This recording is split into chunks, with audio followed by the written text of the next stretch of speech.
proclamations. We'll sign them, and you'll hear a little bit about them. Will, please? Yes, sir. First, we have for your signature 5 official designations of special envoys. The first is Mr. Steve Witkoff, who's actually in the room, to be your Middle East envoy.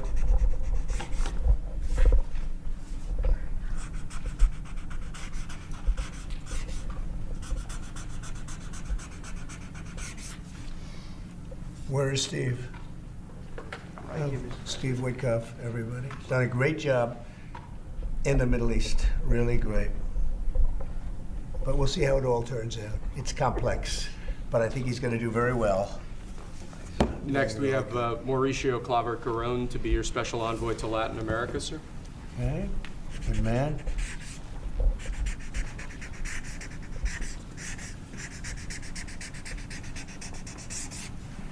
Okay. Thank you, sir. Next, we have retired General Keith Kellogg to be your special envoy on Russian-Ukraine issues. We've made a lot of progress on Russia, Ukraine. We'll see what happens, but a lot of progress has been made. We're going to stop that ridiculous war.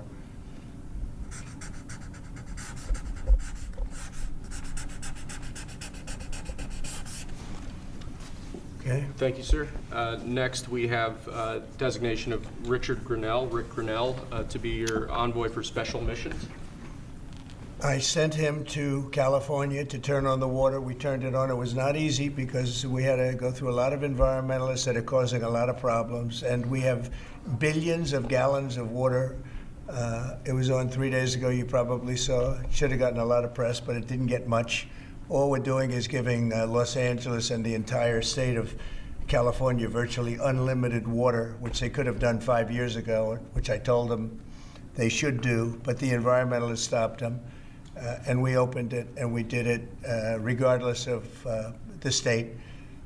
And now the state seems to be very happy. I spoke with Gavin Newsom, and he's very happy. I almost called him by the other name, didn't I? My little nickname for him. But I think they're all happy. They have a lot of water in California. Too bad we didn't have it about 2 months ago, right?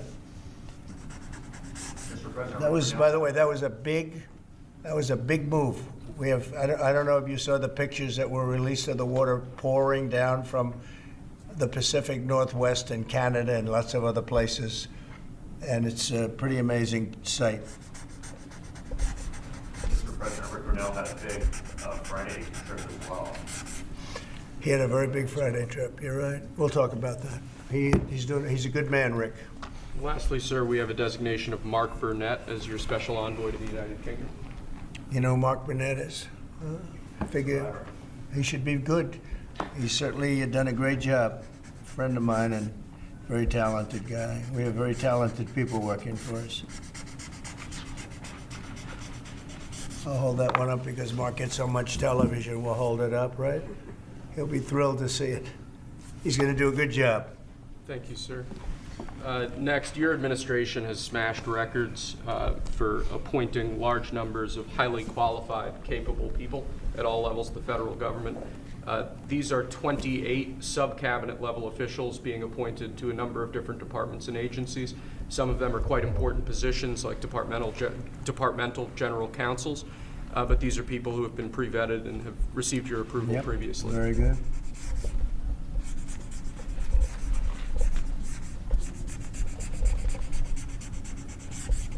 Okay. Thank you, sir. Next, this is an executive order. Discharges your Secretary of the Treasury, Scott Bessent, and your Secretary of Commerce, Howard Lutnick, to begin a process that will hopefully result in the creation of an American Sovereign Wealth Fund. It's a very exciting event. We're going to have a sovereign wealth fund, which we've never had. We have a lot of things that create wealth, and you're seeing that over the last 2 weeks. I think we've created more wealth. Other people have created de-wealth, the people, my predecessors. We're creating a lot of wealth. Scott, maybe you'd like to say something about it, and I'd ask also Howard to say something about it. Yes, sir, this is very exciting. We're going to stand this thing up within the next 12 months. We're going to monetize the asset side of the U.S. balance sheet for the American people.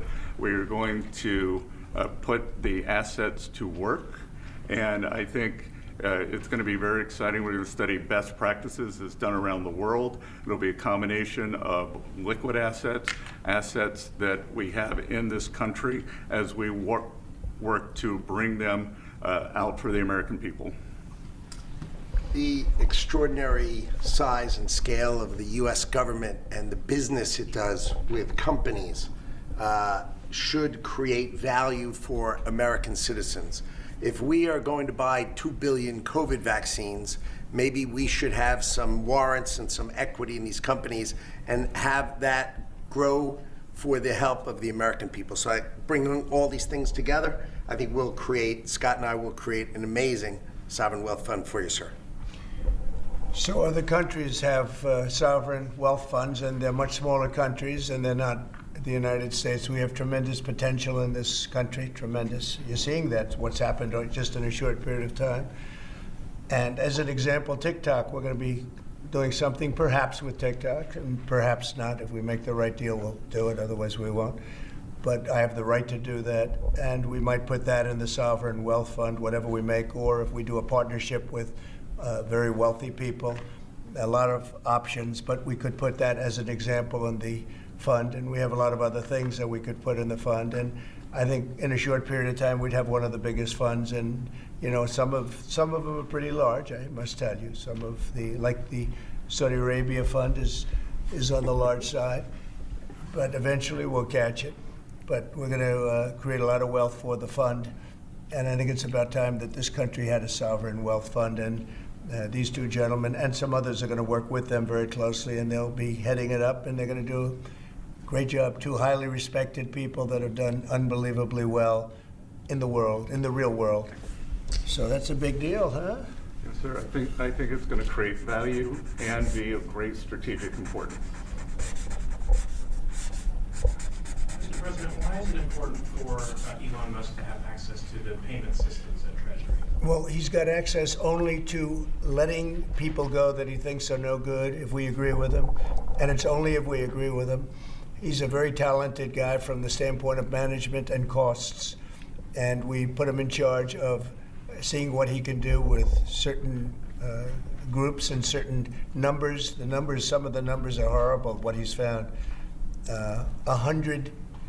Think of it, $100 million on condoms to Hamas, and many other things that are frankly even more ridiculous. And they're finding tremendous waste, really waste more than anything else, I think you could say. Probably fraud and abuse can be added to it, the more standard waste, fraud, and abuse. But they're finding tremendous amounts of really bad things, bad spending. You've been writing about some of it, frankly, and some of the things that they've been doing is just terrible. Elon can't do and won't do anything without our approval, and we'll give him the approval where appropriate. Where not appropriate, we won't. But he reports in, and it's something that he feels very strongly about, and I'm impressed because he's running, obviously, a big company. It has nothing to do, if there's a conflict, that we won't let him get near it. But he does have a good natural instinct. He's got a team of very talented people. We're trying to shrink government, and he can probably shrink it as well as anybody else, if not better. Where we think there's a conflict or there's a problem, we won't let him go near it. But he has some very good ideas, and we have a lot of very other talented people also. We're bringing in the most talented people in the world. By the way, we just unrelated, but we have two of the most talented people in the world, the legendary Rupert Murdoch and Larry Ellison. So they are two legends in business, publishing, and probably every other. Rupert is Larry pretty much in a class by himself, right? I mean, although you may have a couple of bucks more, I don't know. But Rupert is in a class by himself. He's an amazing guy, and Larry is Larry. Larry is one of the most serious players anywhere in the world. So it's an honor to have you. This has nothing to do with you people, but they're here, and I thought it would be appropriate. I'm sure you didn't recognize them. If you're all going crazy, they're saying, "What are they doing here?" Thank you, Okay. sir. Mr. President, on the tariffs, Musk. is there any chance that Canada or China could also get out of the tariffs after you struck a deal with Mexico? Well, nobody's out with Mexico. We had a great talk with Mexico, and we had President Sheinbaum is a woman. I like her very much. We've had good relationships, but we have to stop fentanyl from coming in, whether I like somebody or not, and we have to stop the illegal aliens from coming in. I think we've lost 200,000 people on average a year for many years, much higher than the 100,000. Could be even closer to 300,000. And they've agreed to put in 10,000 soldiers permanently, like forever, 10,000 soldiers at their side of the border and stop fentanyl and illegal aliens from coming into our country. They have a big incentive to do. Other than that, we've agreed to talk and consider various other things. We haven't agreed on tariffs yet, and maybe we will, maybe we won't. But we have a very good relationship. I also spoke with Prime Minister Trudeau of Canada, and we had a good talk in the morning, but I did ask him a couple of questions, like, you know, banks aren't allowed to do business in Canada. Canada is very tough. Canada is very, you know, we're not treated well by Canada, and we have to be treated well. Banks are not, as an example, allowed. Did you know that? That banks, American banks, are not allowed to do business in Canada. Can you believe that? And that's one of many things, and we talked about it, and I think we'll win most of the subjects. But for some reason, a lot of things have been very unfair with Canada. I noticed that in the first term. You deal with people, and after a while you begin to realize, like you learn that Larry Ellison's very tough to do business with, okay? He's a very tough guy. I mean, I'm sure you're shocked to hear that. But Canada is very tough. They're very, very tough to do business with. And we can't let them take advantage of the U.S. They don't take our agricultural product for the most part.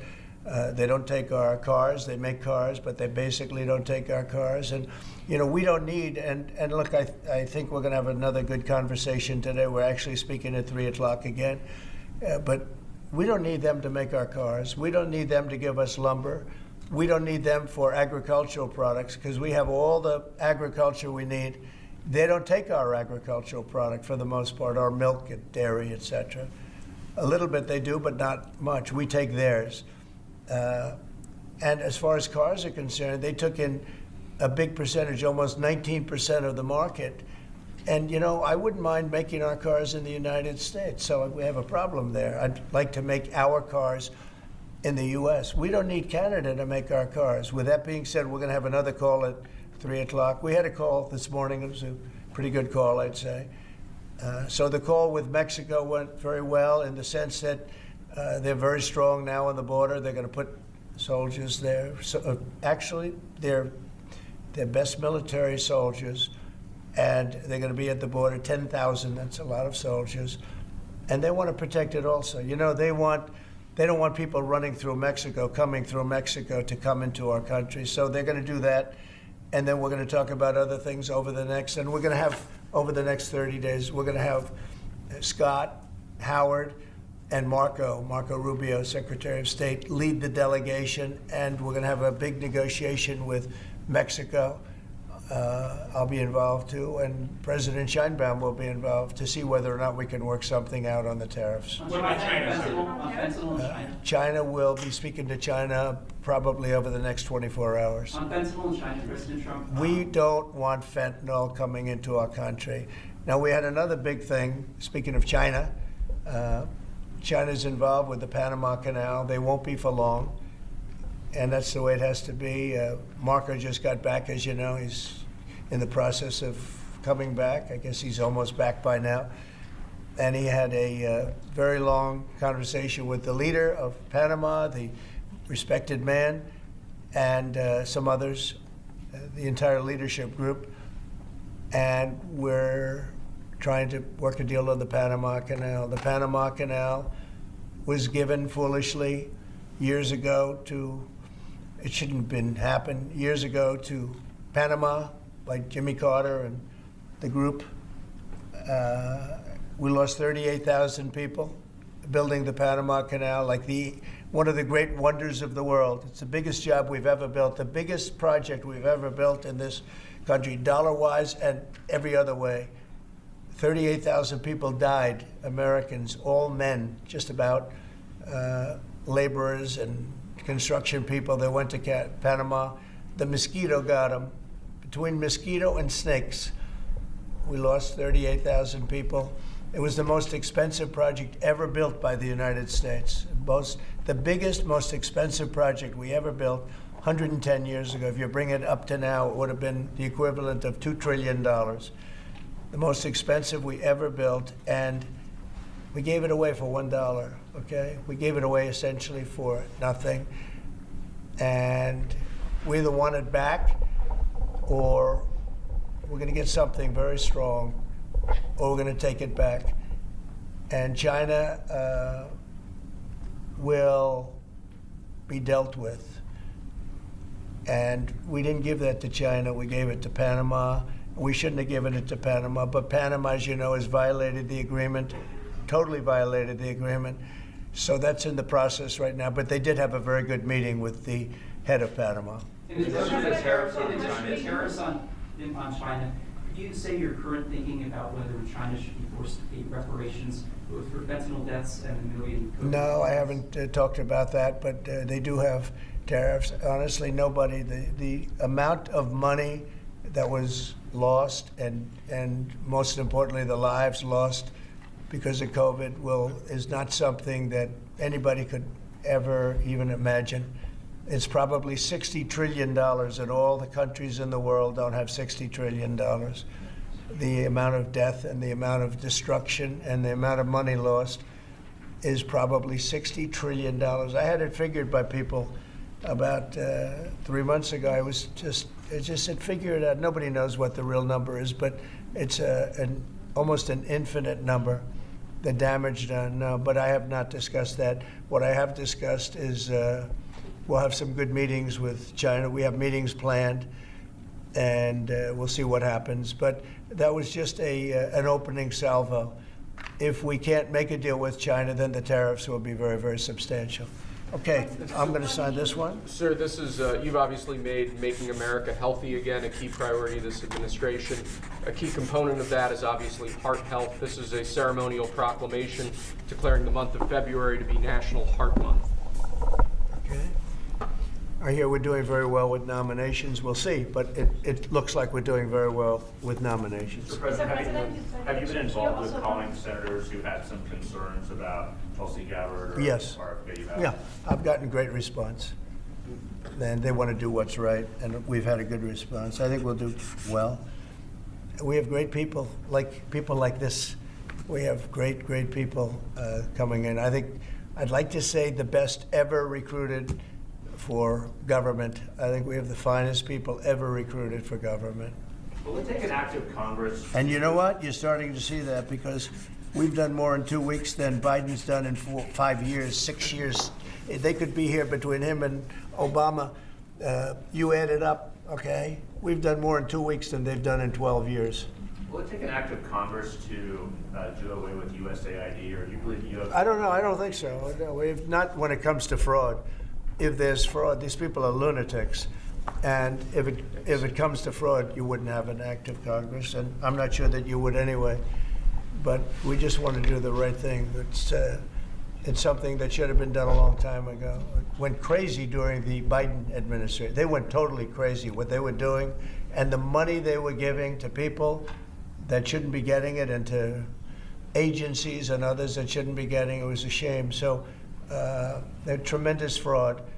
But we'll be doing a report. We'll be giving you that report at the appropriate time. You know, Yeah. in the first term, though, USAID was something that you liked in some respects. I love the concept of it. Yeah. That's the program. Sure. I love the concept, but they turned out to be radical left lunatics. And the concept of it is good, but it's all about the people. Mr. President, you said you also want to impose tariffs on the EU. What kind of tariffs are you thinking about? Well, we have massive deficits with the European Union, massive, like $350 billion, if you can believe it. They don't take our farm product. They don't take our cars. They don't take almost anything, but we take their cars. We have millions of cars coming in, BMW and Mercedes-Benz and Volkswagen and just so many different cars, and we don't do anything about that. And We don't charge them tariffs. They make it impossible to sell cars in the European Union. They make it very difficult, agricultural product. They actually don't take it. And they have a lot of excuses. Some of them are the pesticides and the different chemicals used. And Bobby Kennedy actually is looking at that very, very seriously, because maybe it's not necessary to use all of that. You know, we want to be the healthiest country, and we're not. We spend more money on food than anybody else in terms of its creation, but we're not the healthiest country. So maybe there is something to the fact that we shouldn't be using so much chemical, and maybe that'll stop. But Bobby Kennedy is the one, because he is not a believer in all of the things we have done, and neither are the Europeans. So we'll see what happens. But they use it as an excuse not to buy our product. And I asked a couple of the leaders, I don't want to use names, but how many Chevrolets or Fords do you see in the middle of Munich? And the answer is none, because they don't take any cars. They don't take anything. So the European has abused the United States for years, and they can't do that. And they want to make a deal. Let me tell you, in all cases, they all want to make deals.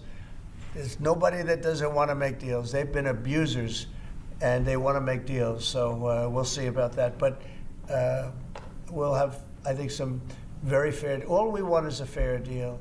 And, you know, there's a word, reciprocal.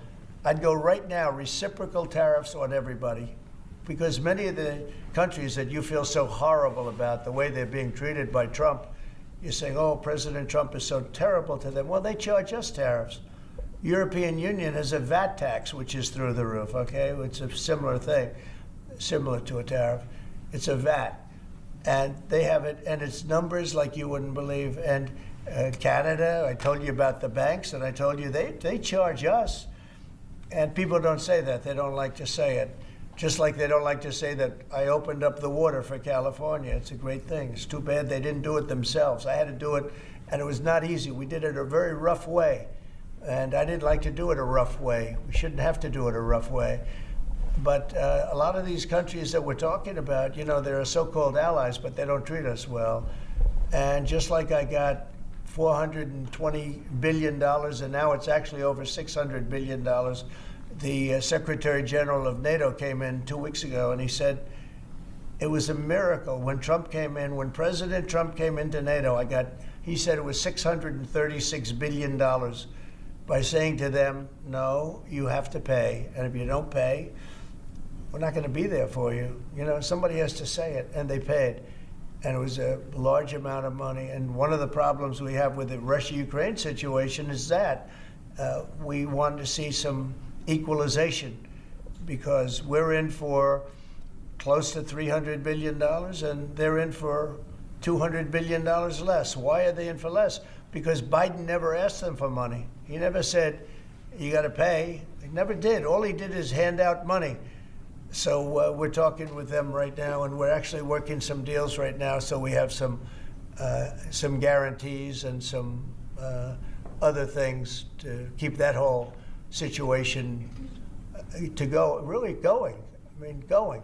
We're telling Ukraine they have very valuable rare earth. We want what we put up to go in terms of a guarantee. We want a guarantee. We're handing them money hand over fist. We're giving them equipment.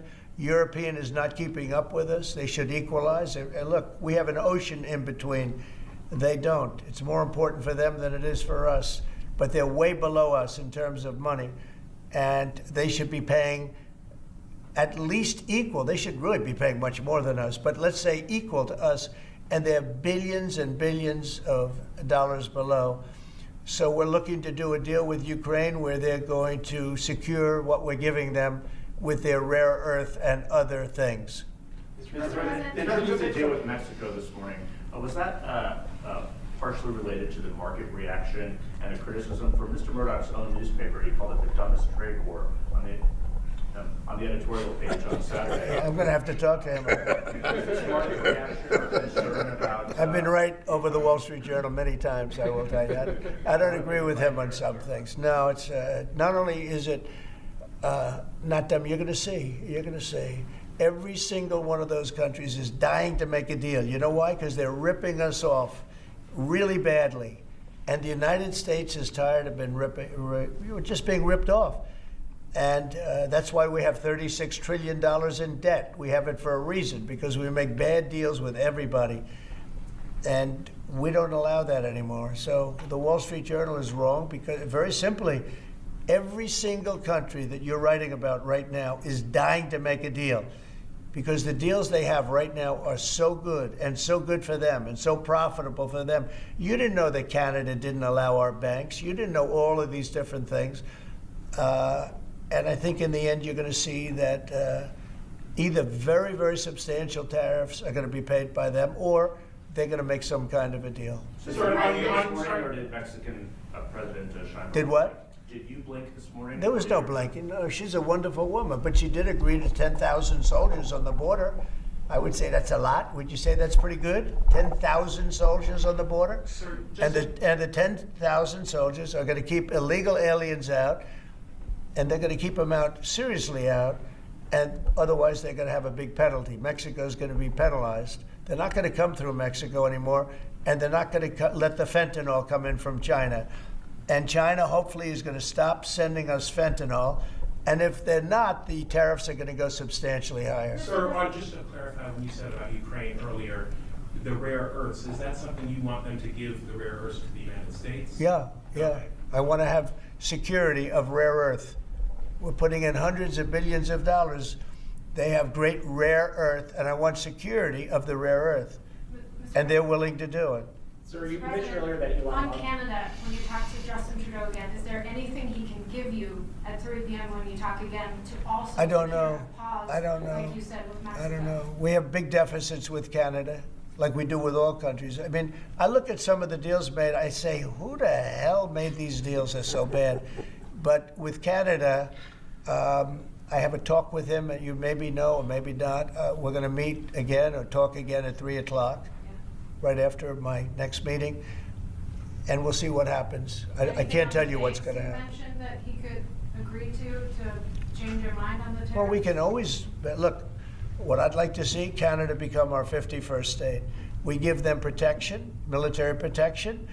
We don't need them to build our cars. I'd rather see Detroit or South Carolina or any one of our, Tennessee, any one of our states build the cars. They could do it very easily. We don't need them for the cars. We don't need them for lumber.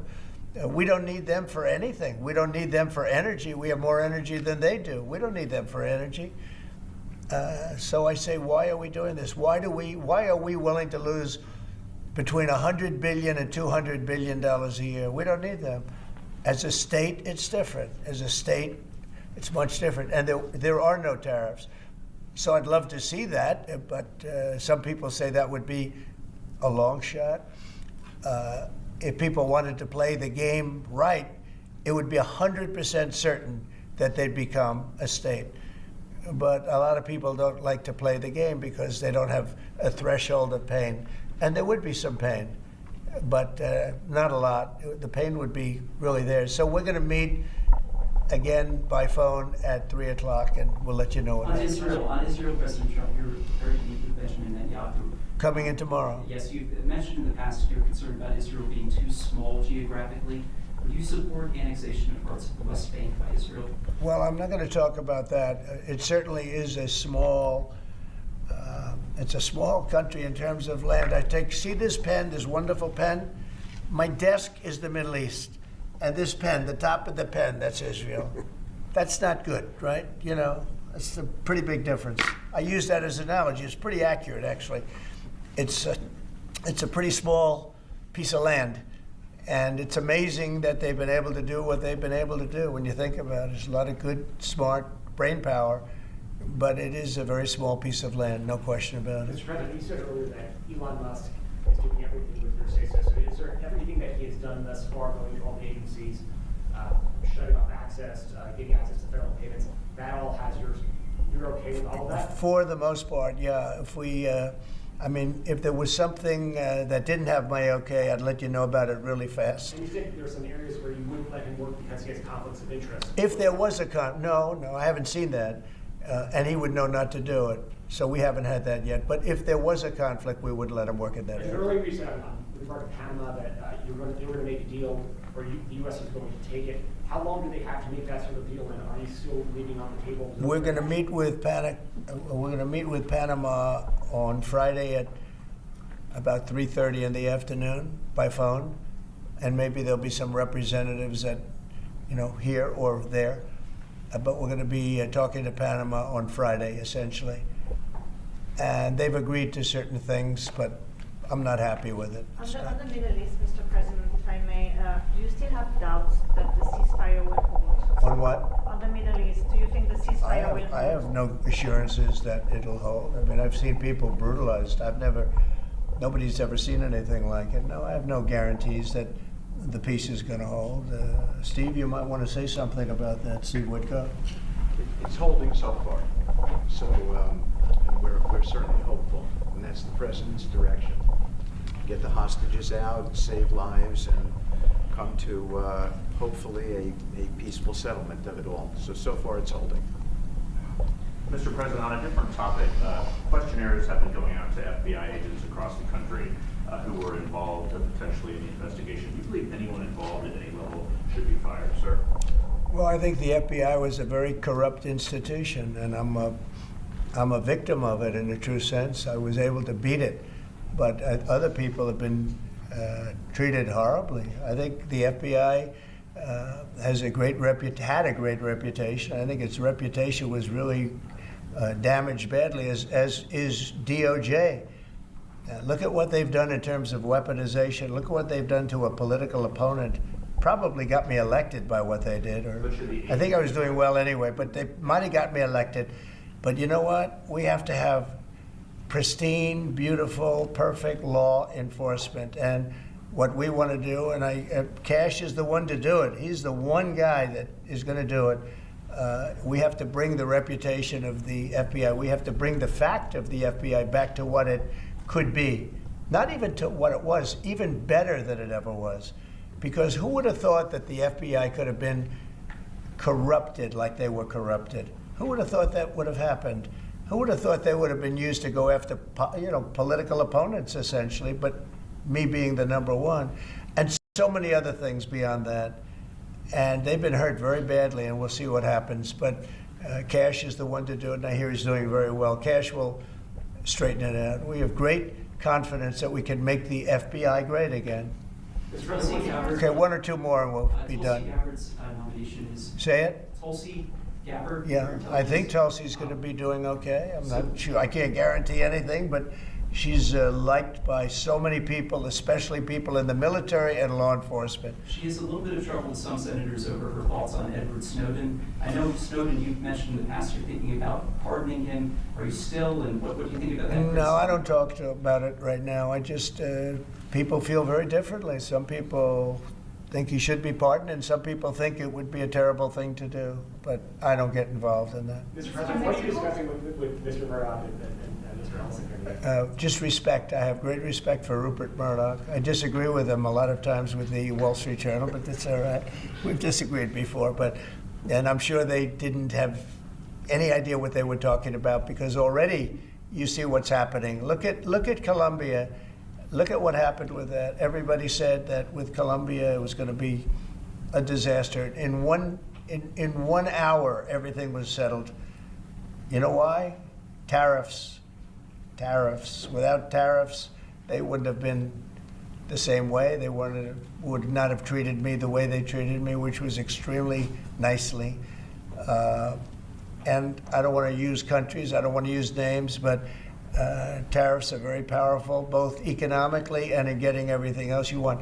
Tariffs for us, nobody can compete with us because we're the pot of gold. But if we don't keep winning and keep doing well, we won't be the pot of gold, and then tariffs won't be so good for us.